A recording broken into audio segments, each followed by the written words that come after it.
Have you ever caught yourself doing that thing late at night where your brain suddenly decides it's time to run a full financial audit of your life? You're lying there, staring at the ceiling, mentally counting how many working years you have left, how much you've saved so far, and whether any of it adds up to something that looks like retirement. And then, almost on cue, a number pops into your head. Some figure you heard on a podcast, saw in a headline, or read in a comment section. The amount you're supposedly supposed to have saved by now. And that number either makes you feel strangely relieved or deeply uncomfortably anxious. Here's the problem.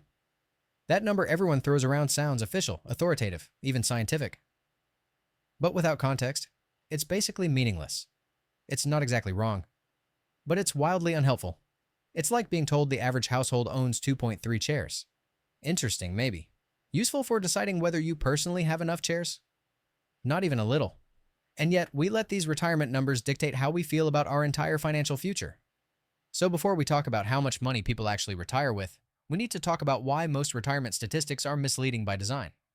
Not necessarily because someone is lying to you, but because the way they're presented creates fear, confusion, or false confidence. And fear is very profitable. Confused people click more links, buy more products, and second-guess themselves constantly. What I want to do in this video is walk you through the real retirement landscape. The numbers that actually matter. The ones that describe how normal people live. Not the tiny fraction who got lucky with stock options, startups, or inheritance. And by the end, you'll understand why feeling behind is often the result of comparing yourself to a fantasy rather than reality. Let's start with the picture most of us are sold. Retirement, according to commercials and glossy brochures, looks calm and polished. You're around 65. You've got a comfortable nest egg. No major financial stress. You travel a bit, play a little golf, maybe pick up a hobby you never had time for before.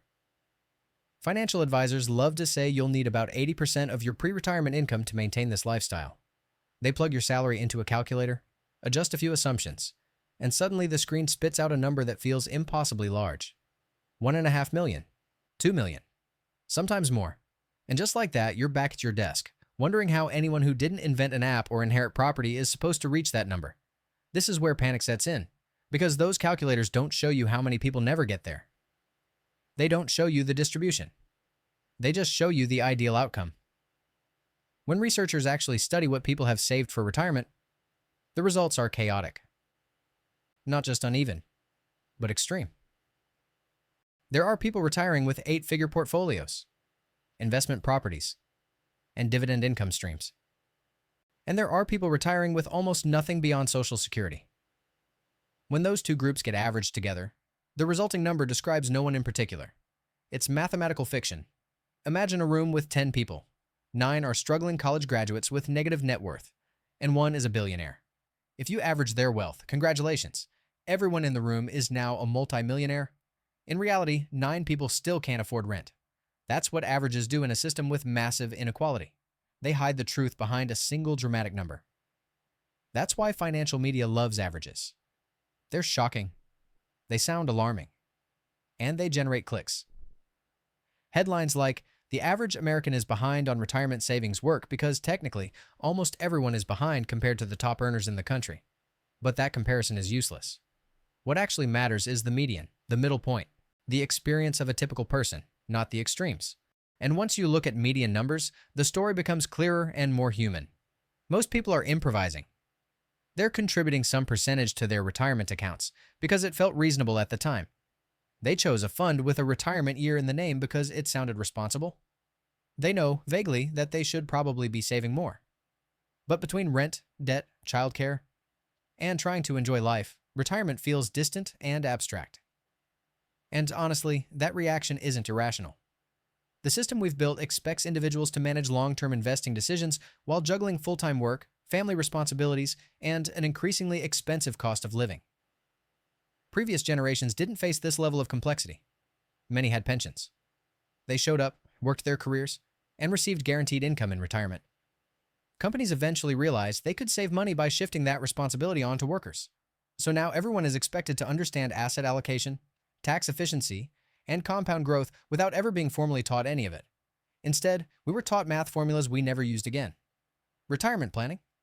Figure it out yourself. This brings us to one of the most important concepts in personal finance, the difference between averages and medians. An average is heavily influenced by extreme values, and wealth distribution in most countries looks nothing like a smooth curve. It's closer to a hockey stick. A long flat section where most people sit, followed by a sharp vertical spike where the ultra-wealthy live. When you average across that, you get a number that makes normal people feel inadequate by comparison. The median, on the other hand, tells you what the middle person experiences. And that number changes significantly with age, which makes sense. A 25-year-old and a 60-year-old should not have the same amount saved. If they do, something has gone very wrong for one of them. For people in their 20s, the median retirement savings is close to zero. That's not a moral failure.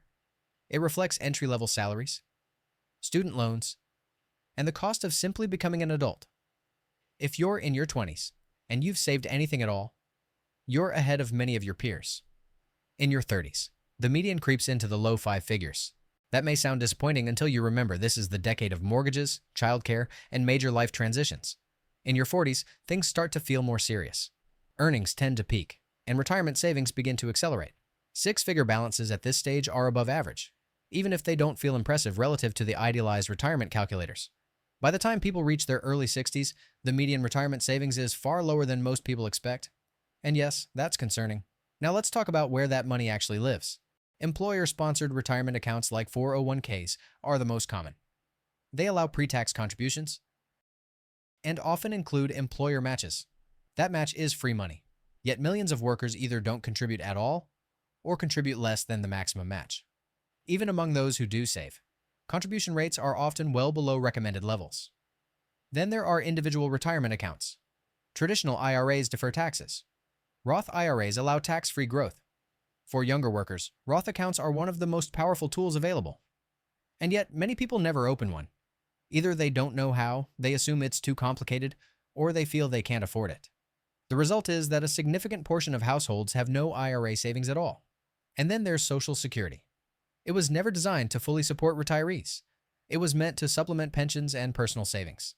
But with pensions largely gone and personal savings inconsistent, Social Security now carries more weight than intended. The average benefit covers basic needs, not comfort. And future projections suggest benefits may be reduced unless changes are made. So here's the number people obsess over.